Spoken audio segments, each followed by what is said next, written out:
difficulties, they still manage to handhold and cater your country in a pandemic for which WHO recognized them. And then Prime Minister had, your Prime Minister, that he has a gest to do something which could not happen in the last 75 years. This is how you will be able to do it in the next 25 years.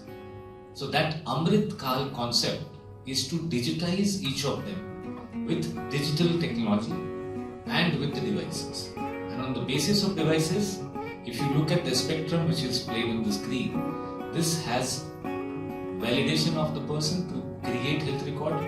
Then there has to be screening to ask a couple of questions and find out whether they are symptomatic or not. Then you have to redirect to testing. As you said, that testing is a one-day assignment for a rural person. He has to say no to his daily wages. His wife has to travel with him. If they have small children, they have to take them together. How much money they are spending in 1 month food, because grain is cultivated there only, they might spend in 1 day if they are eating in a city. So this is a dent on their pocket just because they have to be tested and lab is not there in their village. So then testing, diagnosis, administration of drug, all this 10 spectrum, 10 level of services which DIISHA has to provide, ASHA has to be trained for it. And how do we train ASHA from last 20 years? We call them into schools, we ask them to sit down on children's bench, and we believe that the overflow and the rain of knowledge which we are giving them, they will be able to sustain, they will be able to take them. So we then decided that not possible to go same way if you want to achieve something different. If you want them to deliver this type of a spectrum of health service delivery in rural India, you will have to train them 24/7. Whenever they are sitting, when they are eating, whatever, how people are obsessed with their phone. If somebody is getting a job, if she knows that I am going to get something out of it, if I learn this module, then she is also interested to talk to a chatbot. So this is where Yugasa's role comes in.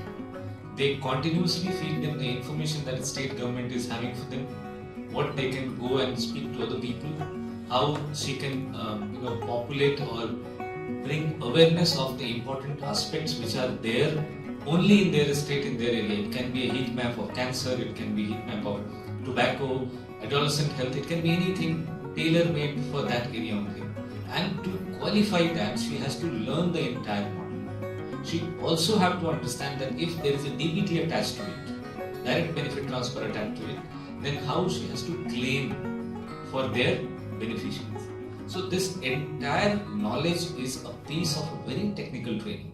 You cannot bring them in a school compound and school classroom and you can expect them चाय समोसा खाते हुए वो हो जाएगा और वो qualify कर जाएंगे. So what happened that the population of knowledge earlier used to be very, very low. And now we are not going to decide that whether you have been trained well or not. AI is going to throw a self-assessment test on you. You are going to answer a certain question to qualify, and then AI says, okay, she knows the disease, she knows the question need to be asked, she knows the paperwork attached to it, and she knows how to run this entire cycle of benefit from the government to benefit. So this is a place where I think no conventional method could have worked, helped us. I'm grateful and very, very happy that Yugasa took this role. It was not an easy. I have in the beginning when we met, we given you long PDF of government programs that you feed this to your chatbot, and then I'm going to ask you a question. Yeah. So then they created a complete outset, and they said, okay, even if a question from any page, any context is tried from there, the chatbot will be able to answer. And this is not a one-day process. Every day, new scheme, new campaigns, new programs will come. Every state will have different programs. So you cannot have a one-size-fit program to all the states also. So that's the greatness in diversity which you could manage and deliver. Thank you so much, Abhijeet. And this was such a great ride. So like when we started working with DIISHA, so it was not really known to us that we are trying to tame an animal. It's huge. And then like we just walked in and we said, okay, our chatbot is scalable enough to accommodate anything. And then, as Abhijeet ji said, he gave us, I don't know, like probably some 700 or 800 pages PDF, and said, let's take this one as a prototype, right, and let's see if your bot can handle this.